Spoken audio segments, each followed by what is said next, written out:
Setiap kisah memiliki makna, setiap perjalanan menyimpan pelajaran. Di dunia ini, ada begitu banyak cerita yang dapat mengubah cara kita memandang kehidupan, tentang perjuangan, harapan, kegigihan, dan ketulusan hati. Di sini, kita akan menyelami kisah-kisah yang menginspirasi, menggugah hati, dan memberi kita kekuatan untuk terus melangkah. Karena setiap kisah bukan hanya untuk didengar, tapi untuk direnungkan dan dijadikan pelajaran. Selamat datang di channel Cerita Inspirasi, tempat di mana cerita bukan sekadar kata, tetapi cahaya bagi jiwa.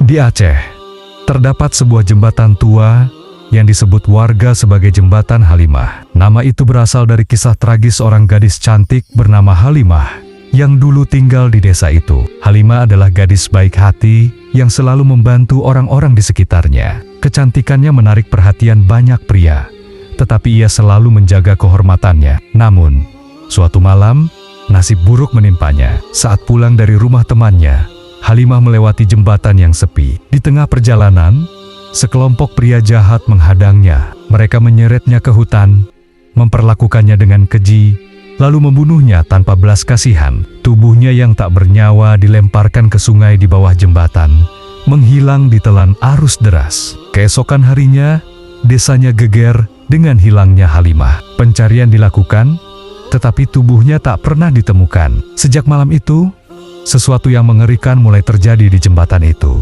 Setiap tengah malam, suara tangisan perempuan terdengar dari arah jembatan. Beberapa warga yang melewati tempat itu mengaku melihat sesosok wanita bergaun putih dengan wajah pucat, berdiri di tepi jembatan, menatap sungai dengan mata penuh dendam. Konon, para pria yang melewati jembatan seorang diri sering mengalami kejadian aneh. Ada yang mendengar bisikan menyeramkan, ada pula yang melihat bayangan hitam mengikuti mereka. Beberapa bahkan menghilang tanpa jejak, dan saat ditemukan, tubuh mereka sudah kaku mengapung di sungai, seperti nasib Halimah dulu. Seiring berjalannya waktu, warga desa semakin takut. Tak ada yang berani melewati jembatan itu sendirian di malam hari. Mereka percaya arwah Halimah masih gentayangan, mencari keadilan atas kematiannya yang tragis. Kini, jembatan Halimah menjadi legenda kelam di desa itu, tempat di mana dendam seorang gadis yang teraniaya tetap hidup, menanti saatnya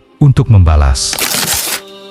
Meskipun sudah bertahun-tahun berlalu, teror jembatan Halimah masih menghantui warga desa. Tak ada yang berani melintasi jembatan itu saat malam. Namun, rasa penasaran seringkali membawa petaka. Suatu malam, 3 pemuda bernama Andi, Dimas, dan Rudi duduk di warung kopi di pinggir desa. Mereka membicarakan kisah menyeramkan tentang jembatan itu. Itu cuma mitos, ujar Andi, yang selalu skeptis terhadap cerita mistis. Kalau memang arwah Halimah itu ada, kenapa kita nggak coba uji nyali? Tambah Dimas, menantang yang lain. Rudi yang awalnya ragu, akhirnya setuju setelah didorong oleh rasa gengsi. Tepat tengah malam, mereka bertiga tiba di jembatan. Angin malam bertiup kencang, membuat bulu kuduk mereka meremang. Sungai di bawah jembatan mengalir deras. Suara gemuruhnya seperti bisikan halus yang menyelimuti suasana. Ayo, kita panggil namanya. Andi tertawa, mencoba menutupi rasa takutnya. Mereka mulai memanggil nama Halimah 3 kali. Hening, tak ada yang terjadi. Sampai angin tiba-tiba berhenti. Malam menjadi sunyi, terlalu sunyi. Kemudian, terdengar suara langkah pelan di atas jembatan. Mereka menoleh ke belakang, dan di sana, di bawah cahaya bulan yang samar, berdiri sosok wanita berbaju putih dengan rambut panjang menutupi wajahnya. Tubuh ketiga pemuda itu membeku. Sosok itu perlahan mengangkat kepalanya. Mata kosong penuh dendam menatap tajam ke arah mereka. Dari bibirnya yang pucat, terdengar suara lirih, "Kalian harus mati." Andi menjerit dan berlari sekencang mungkin, diikuti Dimas dan Rudi. Tapi anehnya, semakin mereka berlari, jembatan terasa semakin panjang, seperti mereka tak akan pernah sampai ke ujungnya. Tiba-tiba, suara jeritan memecah malam. Rudi, yang berada di belakang, mendadak terseret ke tepi jembatan oleh kekuatan tak terlihat. Tangannya mencakar-cakar lantai kayu, matanya dipenuhi ketakutan. Namun, Sebelum mereka bisa berbuat apa-apa, tubuh Rudi melayang dan terjun ke dalam sungai. Suara hantaman keras terdengar, lalu hening kembali. Andi dan Dimas terus berlari tanpa menoleh. Begitu mereka melewati batas desa, mereka jatuh tersungkur, kehabisan napas. Esok paginya, warga menemukan tubuh Rudi mengambang di sungai. Wajahnya membiru dengan ekspresi ketakutan yang membeku. Sejak saat itu, tak ada lagi yang berani menguji nyali di jembatan Halimah. Semua tahu bahwa arwah gadis itu masih bergentayangan dan dendamnya belum selesai. Sejak kematian Rudi, desa menjadi semakin mencekam. Warga tak lagi berani keluar rumah saat malam, apalagi mendekati jembatan Halimah. Namun, meskipun mereka menjauhi tempat itu, teror Halimah justru mulai mendatangi mereka. Andi dan Dimas, dua pemuda yang selamat dari malam mengerikan itu, kini hidup dalam ketakutan. Mereka sering mengalami mimpi buruk tentang Rudi yang menatap mereka dengan mata kosong dan tubuh basah kuyup. Di dalam mimpi itu, Rudi selalu berbisik, "Kalian berikutnya." Awalnya, mereka menganggap itu hanya trauma. Namun, keanehan mulai terjadi. Malam pertama, Andi terbangun di tengah malam karena suara ketukan di jendela kamarnya. Dengan jantung berdegup kencang, ia mengintip melalui celah tirai. Tidak ada siapapun. Namun, saat ia berbalik ke tempat tidur, di sana, di sudut kamarnya, berdiri sosok wanita bergaun putih dengan rambut panjang menutupi wajahnya. Tangannya terulur, jari-jarinya kurus seperti tulang. Andi ingin menjerit, tapi suaranya tercekat. Sosok itu mendekat, dan saat wajahnya terangkat, itu bukan Halimah, itu Rudi. Matanya hitam kosong, mulutnya menyeringai lebar. Dari bibirnya keluar bisikan mengerikan. "Sudah kubilang, kalian berikutnya." Andi berteriak sekencang mungkin. Ibunya masuk ke kamar dan menemukan Andi terduduk di lantai. Tubuhnya gemetar ketakutan. Malam kedua, Dimas mengalami kejadian serupa. Saat berjalan pulang dari rumah temannya, ia merasa ada yang mengikutinya. Setiap kali menoleh, tak ada siapapun. Namun, saat melewati gang sempit, ia melihat bayangan seseorang di dinding. Bayangan itu bukan miliknya. Dimas berlari secepat mungkin, tapi suara langkah-langkah itu semakin dekat dan dekat hingga akhirnya sesuatu mencengkram pundaknya. Ia menoleh dengan napas tersengal, dan di depannya berdiri Halimah dengan mata penuh dendam. Bibirnya bergerak, menyebut satu kalimat, "Jangan lari dari dosamu."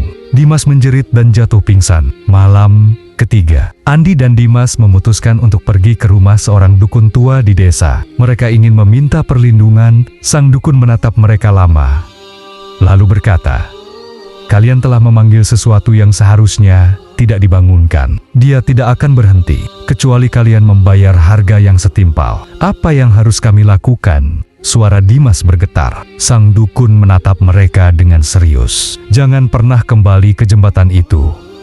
Jika kalian mendengar namanya dipanggil, jangan menjawab. Dan yang terpenting, jangan menatap matanya." Andi dan Dimas mengangguk ketakutan. Mereka berjanji untuk tidak pernah kembali ke jembatan Halimah.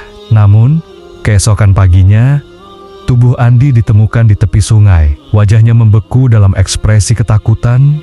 Matanya terbuka lebar. Hanya Dimas yang tersisa. Dan kini, ia tahu, ia adalah korban berikutnya. Dimas kini hidup dalam ketakutan. Andi telah ditemukan tewas di tepi sungai dengan wajah yang membeku ketakutan, seperti Rudi sebelumnya. Itu berarti hanya tinggal Dimas yang tersisa. Ia mengunci diri di rumah, menolak berbicara dengan siapapun. Setiap malam, ia mendengar suara-suara aneh dari luar jendela, bisikan pelan, suara ketukan, atau gemerisik langkah yang seakan berjalan di sekitar rumahnya. Tapi lalu, sesuatu yang dingin menyentuh pundaknya. Dimas tak tahan lagi. Ia membuka matanya dan melihat ke cermin di seberang kamar. Dan di sana, di belakangnya, sosok Halimah berdiri, tersenyum menyeramkan. Mata hitam pekatnya menatapnya langsung. Dimas menjerit sekuat tenaga, namun tubuhnya tiba-tiba terasa kaku.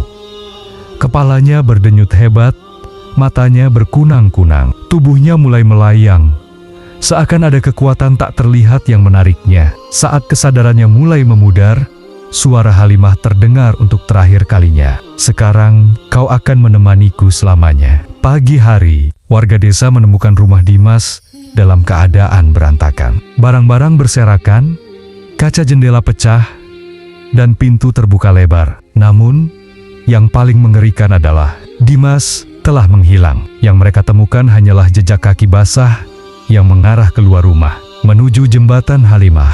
Sejak hari itu, Dimas tak pernah ditemukan. Sebagian orang mengatakan bahwa arwahnya telah diambil oleh Halimah. Namun, beberapa warga yang melewati jembatan itu mengaku pernah melihat sosok lelaki yang berdiri di tepi jembatan. Wajahnya pucat, matanya kosong, dan jika kau menatap matanya terlalu lama, kau mungkin akan menjadi korban berikutnya. Namun, malam ini berbeda. Malam ketentuan. Jam menunjukkan jam 11:55 malam. Dimas duduk di sudut kamar, menggenggam tasbih yang diberikan oleh dukun desa. Napasnya berat, tubuhnya gemetar. Lalu, tepat pukul 12 malam, ketuk, ketuk, ketuk, suara itu datang dari jendela kamarnya. Perlahan, suara itu berubah menjadi goresan panjang. Seperti kuku yang menyeret kaca dengan lambat, Dimas menutup telinganya, menggumamkan doa. Namun, suara itu semakin keras dan keras hingga akhirnya kaca jendela retak dengan sendirinya. Kemudian, ia mendengar sesuatu yang membuat darahnya membeku. "Dimas, aku sudah datang." Dimas menutup matanya rapat-rapat. Ia ingat pesan dukun itu, jangan menatap matanya. Langkah kaki mulai terdengar dari sudut kamar. Nafas dingin terasa di tengkuknya. Sesuatu sedang berdiri tepat di belakangnya. Lalu, suara bisikan itu kembali terdengar. "Jangan lari dari dosamu." Dimas menggigit bibirnya, berusaha untuk tidak menoleh.